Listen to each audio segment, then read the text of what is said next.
kwa raha zangu. Hii ndo raha ya kuwa single. Unalala mwenye unavyotaka, hakuulizi mtu, shoga yangu. Mashuka ndo kama unavyoyaona hapa, miezi 3 haya mpaka yatoke upya.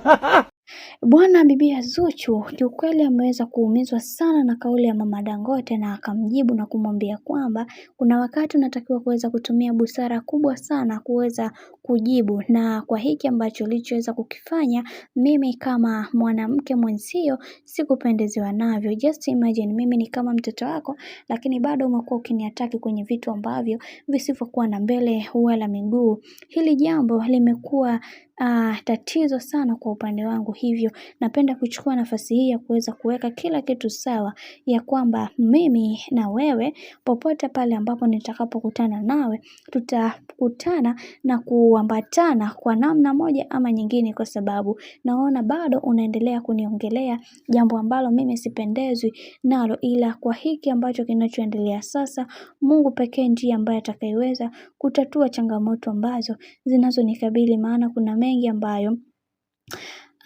mengi ambayo yapo na kila mtu anaamini kwenye kila hatua ya maisha ambayo watu wanapiga, kila mtu anaamini kila jambo huwa lina wakati wake. Sasa kwa Zuchu bwana ameweza kuongea mambo mazito ambayo kila mtu alitamani sana kuweza kugundua na kutambua hiki kinachoendelea, ila kwa haya yanayoendelea sasa, Mungu pekee ndiye ambaye atakayeweza kutatua hiki kinachoendelea. Hivyo kwenye maisha haya hutakiwi kabisa kuweza kumkadiria mtu, na kwa upande wa mama yetu, mama Dangote ameweza kufunguka vingi, akasema kwamba kwa hiki kinachoendelea kiukweli, Mungu pekee ndiye ambaye atakayeweza kutambua namna Zuchu anavyopitia matatizo katika maisha yake, ila tunaamini kwenye hiki Mungu pekee ndiye ambaye atakayeweza kuingilia kati. Ila kwa upande wa Zuchu bwana ameweza kukasirika sana juu ya hiki ambacho mama Dangote amekuwa akikitenda mara kadha wa kadha. Watu wengi wakasema